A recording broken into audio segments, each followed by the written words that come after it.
Hello and welcome to the Metabolic Balance ANZ podcast. This is where we share real stories about and the insights into metabolic balance and the journey to optimal health with personalized nutrition.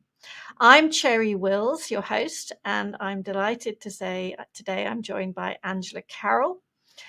Angela and I have known each other for quite many years, and I've learnt so much from Angela over the years. She is a business and performance coach for natural healthcare practitioners. She's been a naturopath and an acupuncturist for over 3 decades. And she has some amazing insights into mindset, getting into the right mindset space to really get that lifestyle change. And she's also done metabolic balance herself. So she knows the ins and outs of what it means to have a plan and to follow it. So I'm really looking forward to our chat today. Hello, Angela. Hello, Cherry. I was just taking a quick photo, making sure that this goes into my promotions for you as well. Excellent. So, hi, and how, let's sort of dive straight in to this, getting into the mindset, because we're also still at the beginning of 2025 now. A lot of people have done started the year with some resolutions, which, we'll maybe touch a bit on that. But it is about getting into that mindset about change and that you want change. Yeah, absolutely. I think when people come to the end of the year, they either think, oh my God, that was such a good year. I want my next year to be even better. Or they get to the end of the year and go, well, that was a bit crap. I really need to lift my game for next year. And so then they go into the year with an expectation that they're going to make change, an expectation of transition. And generally people say, oh, there's a camp of people that like change, and there's a camp of people that do not like change. I'm a change person. I like change, but when it comes to the change aspect, there's this concept that change is going to be hard, or I can't change, or I don't know how to change, or I want to change, but I've tried before in the past and it hasn't worked. So people come into the change process with stories and beliefs that very often don't serve them. At the end of the day, they don't really want change; they want transformation. Yeah, because that transformation, I think people want things to be different, but it takes a journey to get it to be different as well. And then the consistency of saying, yes, I'm going to keep that transformation in place or that change in place. Yeah. I often ask my clients a question, and that is, where would you be now if you kept all of your promises to yourself? So there's promises that we make, oh, I'm going to get to this weight, or I'm going to change my health, or I'm going to grow my business, or I'm going to be the best wife possible, or, those changes that we make. I'm not going to yell at my kids this year. Those promises that we make to ourselves and that we don't keep them. So where would you be if you kept your promises to yourself? Yeah, because often those promises that we give to other people, they seem to have greater magnitude and, desire to keep, I always keep my promises, or you don't want to let down other people, but actually, well, to ourselves, we let ourselves down. It'll be all right. So, but yeah, that's a really interesting point. Yeah. I was reading a book, and just recently, and it was a whole book on marketing and selling, actually, but part of it was talking about you've just got to. He uses words that I wouldn't normally use, but he's basically, let's call it mean girl. You've got to slap that mean girl down. And so the mean girl is that one that's the whiny, whingy one as well, that when you wake up in the morning and you resolve the night before, I'm going to get up and go for a walk in the morning, and you wake up and you go, oh, I didn't get to sleep until late, I'll just sleep an extra half hour, hit snooze or change the alarm clock. And you just keep telling me this story, and that happens the next morning and the next morning and the next morning. So until you actually really take control of yourself and you commit to that thing that you're committing to, slap down that mean girl that's holding you back, and move yourself forward, you're actually not going to get where you want to get to. I think that's, I mean, I sometimes, I talk about with clients how we do have all sort of different, personalities in ourselves. I'm not saying we're all schizophrenic, but it's that whole idea that, there's lazy Cherry and there's really motivated Cherry. And there's Cherry that just kind of wants to go with the flow, and then I want to make sure everything's right. There's all different types of me that can come out in different times, and what we really want to talk about is who is driving the bus, essentially, who is driving us in the direction of the health and the well-being and the life we really want to live, that keeps us in a good place. Because for me, there's things that I definitely can't eat because it will cause so many problems in my body. And there's a part of me that sometimes goes, oh, but it would be so nice to have that, garlic bread with all the, the fluffy sourdough bread with all the garlic butter coming off it and all this kind of stuff. But the sense, like the real me goes, yeah, that's not going to happen, because we'd be in bed for 2 weeks recovering from that. So no, we're not going to go there. Thank you. But sometimes I know for a lot of people, it's challenging to get the right person driving the bus, so to speak, the right voice in our head. So, this is what I think, if we could find some tips that could really help people get there, then that could be so valuable. Yeah, absolutely. So we have those voices you say that you have in our head. No, you're not schizophrenic, and you don't have multiple personality disorder. But we have parts. We have parts of us, and in NLP we recognise this aspect of parts. So there are different parts of us that, as you said, there's the lazy Cherry or there's the motivated Cherry. There's these different parts in there, and those different parts very much come from how we set ourselves up to survive from childhood. And so it comes back to the original survival componentry. And so these parts, there's a part that is the pleaser part in you that runs around, does everything for everybody else, but doesn't necessarily do what you want to do and answer to you. That is a survival mechanism, because if you didn't make your parents happy and your brothers and sisters happy, then you wouldn't have gotten the attention. You wouldn't have survived through that process. It's a primitive survival mechanism. You would have been thrown out of the village. Let's say if it was centuries ago, if you were causing discord within... If you didn't toe the line, so to speak. Yeah, if you didn't toe the line, exactly. And yeah, if you didn't please people, yeah. You needed to do what your parents told you to do. And so you did that to survive, and you did that to be accepted in society. And so when we look at our parts that exist within us, it's due to the stories and the occasions and the events that happened in those first 7 years particularly. So these parts of us that grew up and allowed for our survival until the age of reason, about the age of 7 or 8, are the parts that keep coming in and sabotaging us over and over again. And as we grow, as we mature, we listen to those parts in our unconscious mind, our subconscious mind. And those parts then form stories, and those parts then form beliefs. And that's where we get stuck. That's where we become unhinged when it comes to getting the stuff done, making those changes, sticking to those changes. Because what we've done is, over the years, whether that's 21 years, 31 years, 51 years or more, we've built in a belief system that we believe. And the trouble with our beliefs is that we believe them. But the thing is that that's not exactly true. Yeah. So when we look at our beliefs, they're the things that hold us back, and they're things that gives us an upper limit. A ceiling. It's like that ceiling that we feel we can't move beyond. Well, that's just me. I can't do that. Yeah, exactly. I can't say no. No. Or you can say yes. You can. Yeah. It is those beliefs. Yeah. Yeah, exactly. Oh, I can't go on a diet. I've got no willpower. Or I always fail. I always fail. Never worked. Nothing ever works for me. Yeah, it works for everyone else. It doesn't work for me. And that is a limiting belief. That's a belief. That's an upper limit that holds you back. And so, can I tell you a story? Please do. Yeah. So when I used to work for a company, we used to do research projects. And in those research projects on health, there was one particular series that we went through on weight loss. So we were doing this weight loss program, and we had all of these clients coming in. We were seeing them in the clinic through there. And we had one particular client.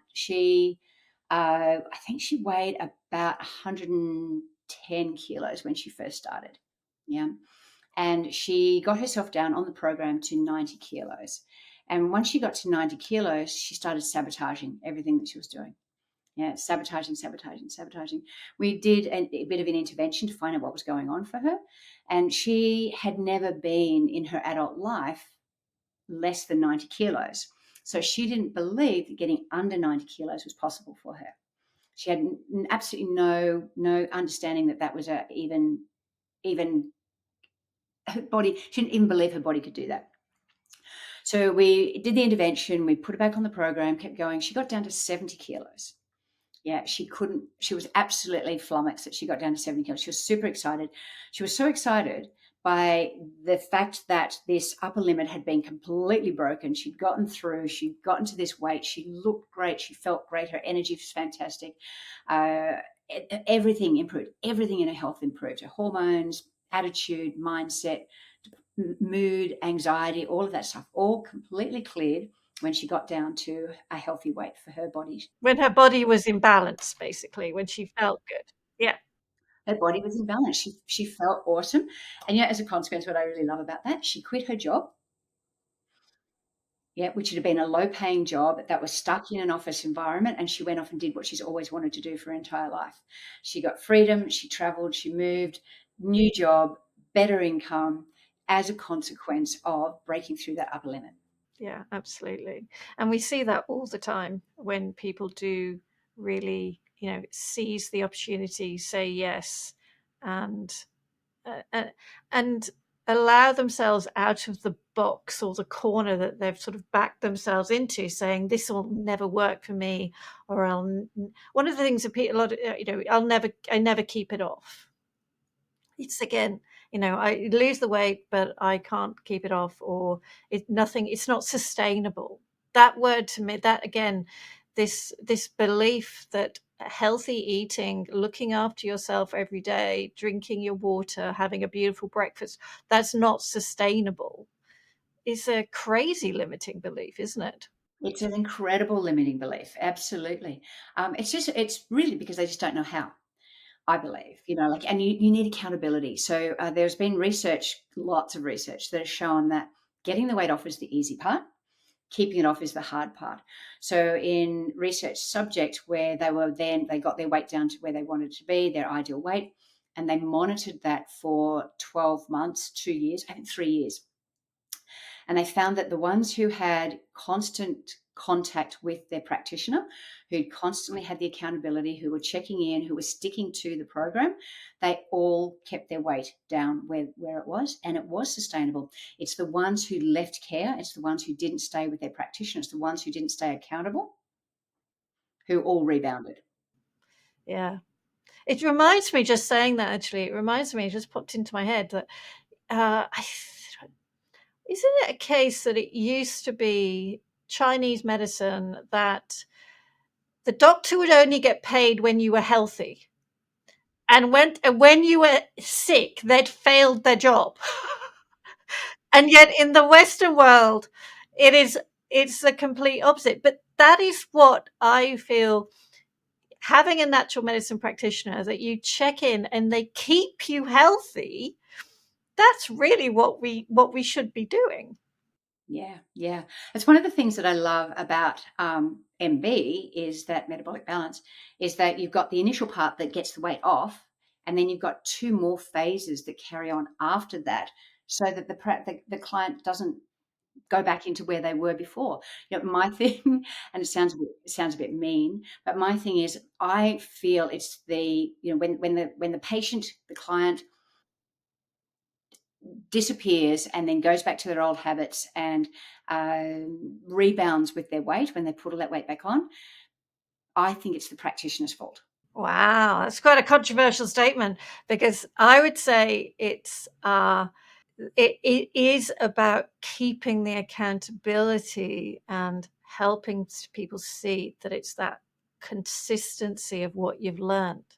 If the practitioner's not offering an option for that accountability, yes, sure. If the person says, no, I don't want any more care, that is definitely on their bag. But if the practitioner has something that they can offer for the client to stay on with, to have ongoing care, and they've offered that to the client, then Yeah.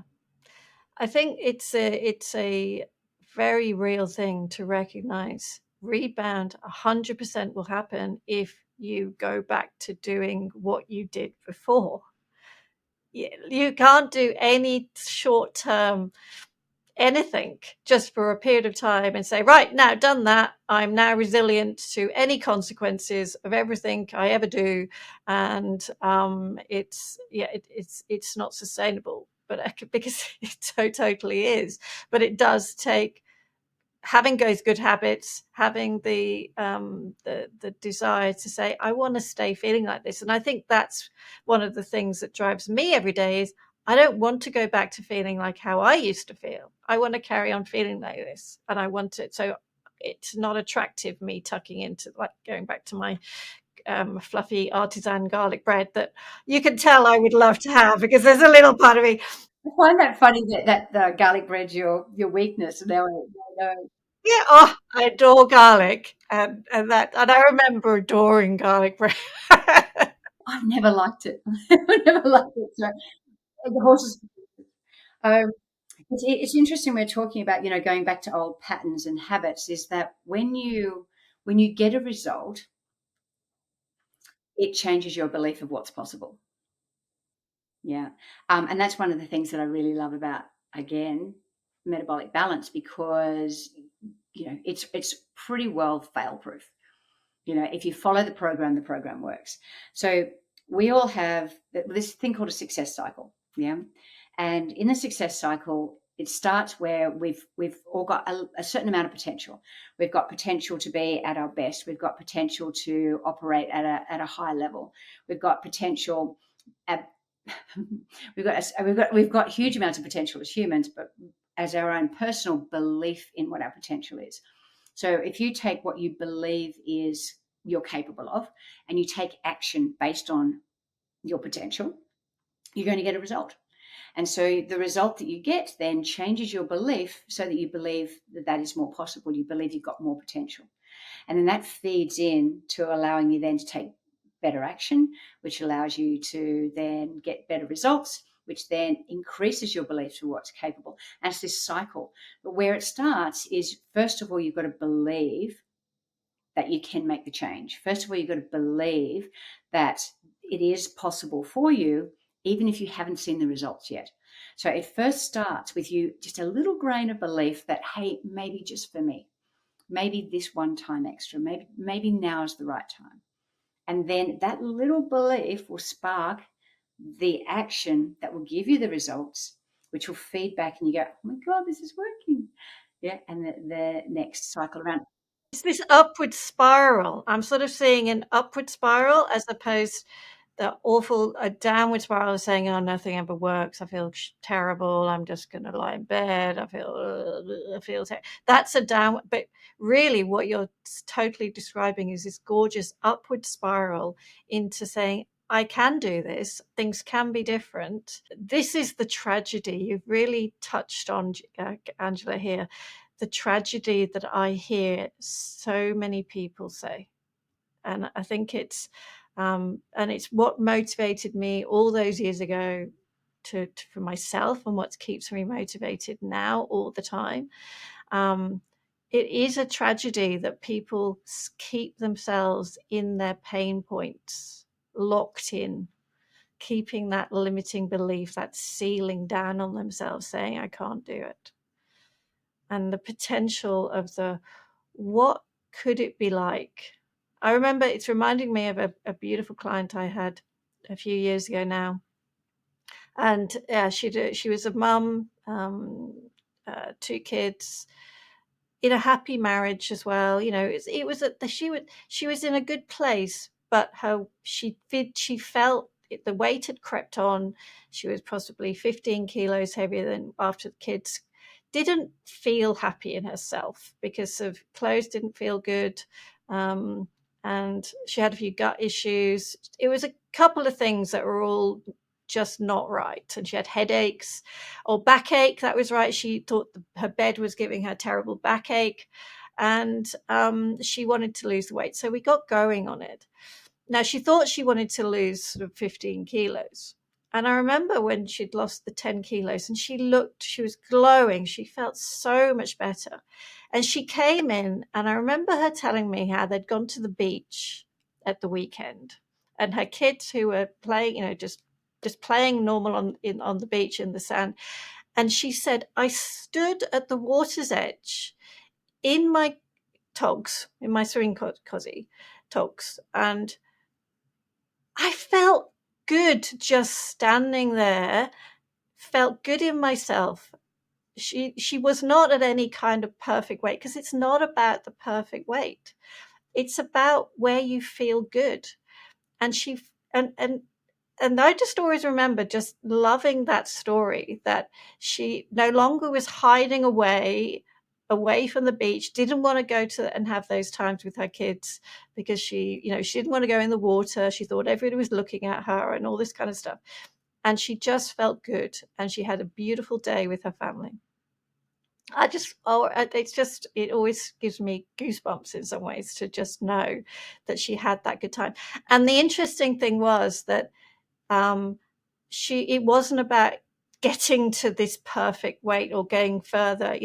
She was really happy where she was, and that was really, really precious. Yeah. And when you're happy with where you are, everything is so much better. Everything is so much better. Oh my God, absolutely. Yeah, that's where like you said about that person getting their dream job. Yeah. It's what happens. You then go, do you know what? I don't need to be in like doing this job I don't like. No. No, and why should you?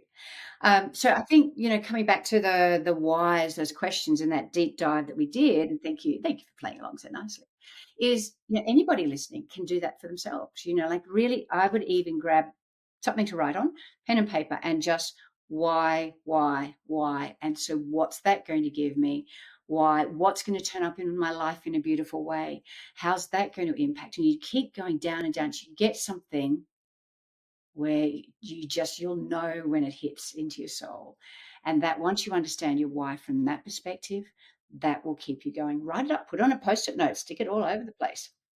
Have that conversation with your partner. Yeah, it has to be so much more than just I want to lose the weight. Oh gosh, it has to be so much more than that. Yeah, but I think too, also having, sorry to talk over the top of you, having a conversation with who's the support person in the house. So if you're male and you're wanting to do this, then you've got to have a conversation with the person that's cooking the meals. I'm assuming the wife might be cooking the meals, he might be cooking the meals. But if there's somebody in the house that's doing the meal prep, the meal cooking, then you need to have that conversation with them. They need to be on board as well. The people that you live with need to support you through the process to make it easier for you. And if they don't, I have a little side thing here. The reason why you can't is the reason why you can. The reason why you won't is the reason why you will. Yeah. So these stories that people come in with, oh, I can't do it because, or I won't do it because, I can't do it because I don't want to cook 3 different meals in the household. Yeah. Well, cook the one meal and everyone eats that same meal that you're eating, and they're all going to get healthier as well as a consequence of your new eating pattern. Yeah, you're going to make the whole family healthier as a consequence. I can't do it because of the money. Do it, pay the money, do it. It will save you money in the long run. You'll actually find that it is cheaper to eat healthily than it is in the old eating patterns, 100%. If you can't do it because you don't have, my partner never supports me, my partner doesn't believe I can do it, do it and prove to them that you absolutely can do it. Show them. Yeah. Oftentimes, problems with maintaining weight is changes the dynamic in a relationship. And that relationship dynamic that changes means that the person losing the weight has grown and matured and they're happier in themselves. And the other person wants to keep you down. Yeah. So the thing is, your reasons why you can't and you won't are excuses, not reasons. And they're limiting beliefs that hold you down. And so do it to prove the opposite. That's really good. I think, and doing it for yourself, I think, has to come to the biggest. The worst reason in some ways could be because my partner wants it, or it actually has to come from inside. Otherwise, I talk about the willpower bucket and the leaky bucket of willpower, that we can build up our willpower. It's like, like a bucket of water, imagining, but it's a bucket filled with willpower, but it's incredibly leaky, lots of holes in that bucket. And unless you have something that naturally means it is just naturally overflowing, because I want this, I want it. If it's only, oh, I have to do this. This is, your willpower drains away, and then suddenly you are, doing all sorts of stuff that is not in your best interest whatsoever to do. Yes. That reminder when you were talking about that, then the difference between away from goals and towards goals. Maybe we'll do a different session on that, because that is absolutely fascinating how people are motivated and what their motivation is. But you're so right on the leaky bucket. Willpower, um, willpower is only sustainable for a very short period of time, and the lower your energy, the more fatigued you are, the less willpower you have. We all know we have willpower in the morning when we wake up, got more energy in the morning. By the afternoon, that willpower is not quite so good. Yeah. So, we've got what can we do to conserve energy? Like you said about the garlic bread. Yeah, I'm putting money on the fact that if you eat garlic bread, you're tired, you're exhausted. As you said, you'll be in bed for 2 weeks. I am I have strong gluten intolerance, and I haven't had it for 13, 14 years, and I don't miss it in any way. I mean, like I can joke about it, but I used to, but I also love the feeling of how I feel in my own gut, and my energy and my sleep, and where, and the journey I'm moving towards as I get older, because it's a privilege to get older, and it's a privilege to stay active, pain-free, enjoying life. Yeah. Yeah, absolutely. So that by not eating the gluten, you're making sure that you're maintaining energy. And then when you maintain energy, you've got the willpower to do what you want to do. Yeah, to stick to it. Yeah. I connect. So again, it's just, get your take on this too, Angela. But I often talk about, if there is something in our lives that really doesn't serve us, but kind of gives us a bit of a short term, you know, dopamine hit of just, oh, I love it. Because you think, I've just got to go for it. I refer to a bit like a shitty boyfriend. If you've got in your past a really shitty boyfriend or a partner who at times you had great fun with, but actually, do you know what? You knew you had to break up with them because they were no good for you whatsoever. And you finally made that break. You really did, or partner, whatever it is. You finally said, yeah, no, I'm not going back to that relationship again. Now, imagine if, you could have that fun time if they turned up for one evening, but then what would happen after that? And I think when I connect, when I think about like gluten, it's like that really toxic relationship that can give me a bit of a hit and think, oh my God, that tasted delicious.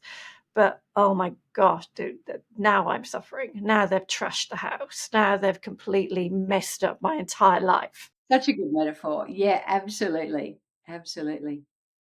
Boyfriend.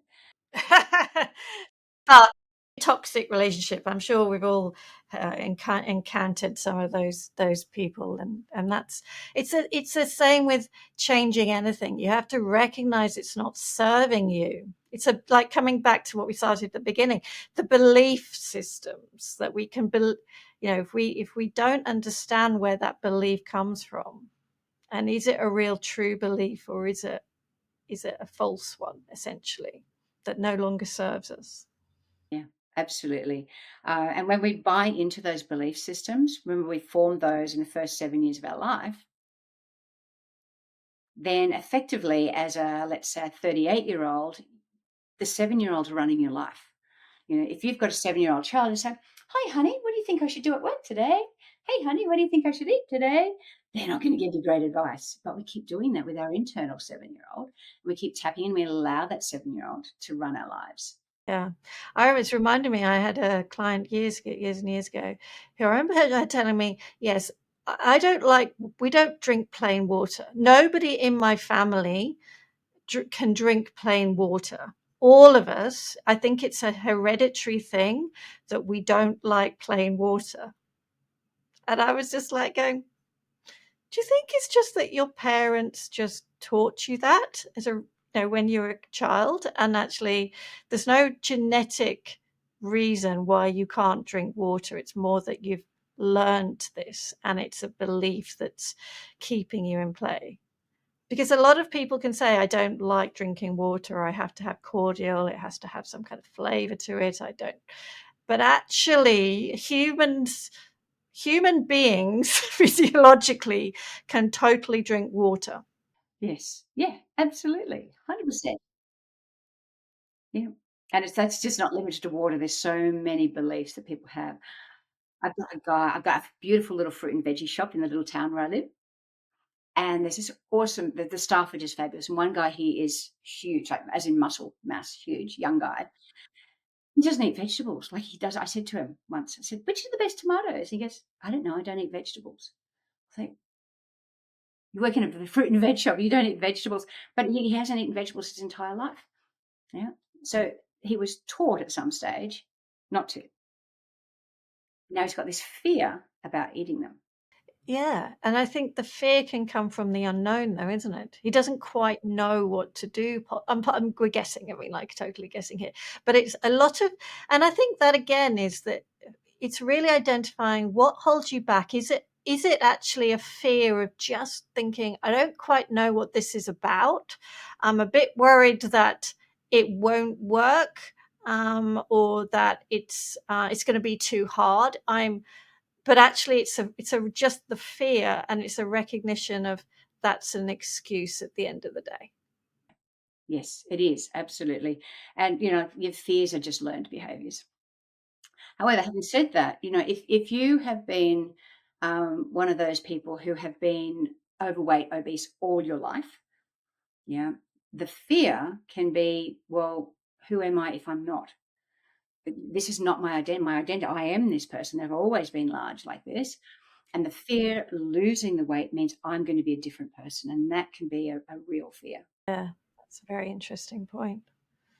Yeah, because there's all sorts of things that it's like layers of an onion.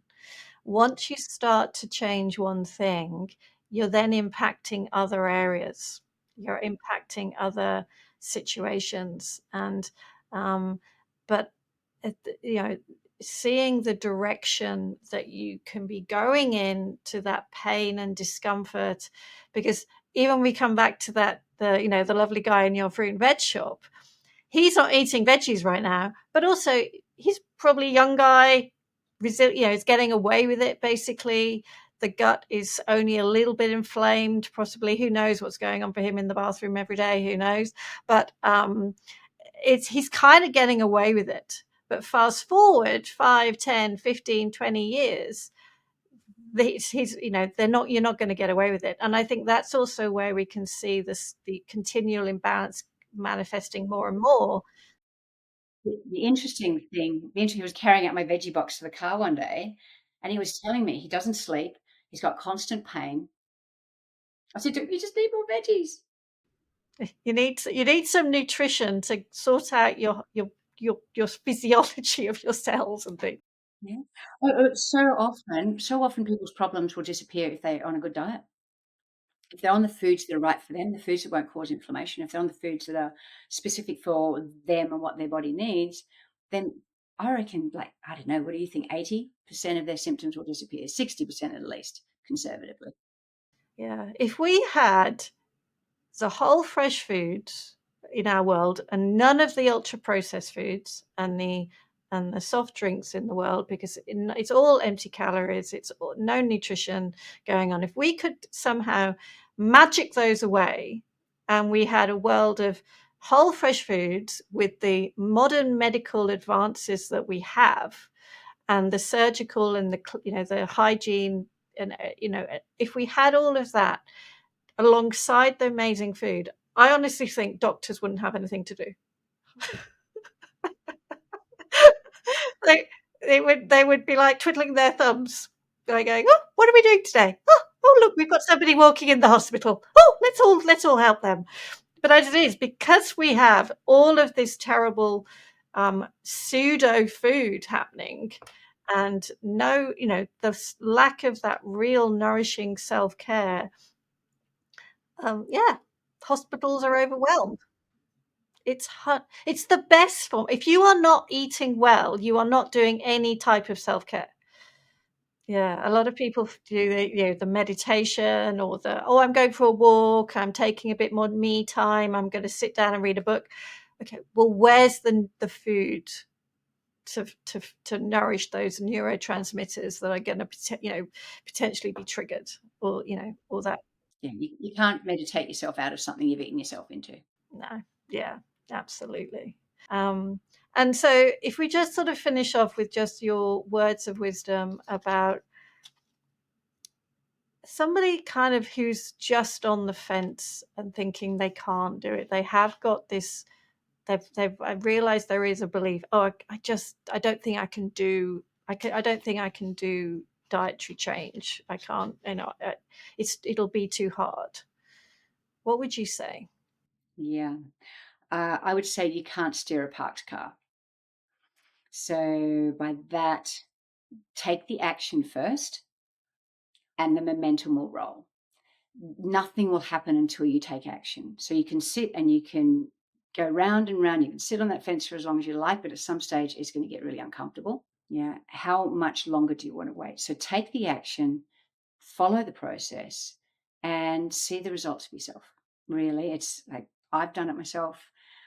Most practitioners that are metabolic balance practitioners have run the program themselves, on themselves and other people. What have you got to lose? You really haven't got anything to lose. Yeah, I love that. You can't steer a parked car. That's just, I don't even, yeah, absolutely. If you don't do something, you can't even look at the new direction. No.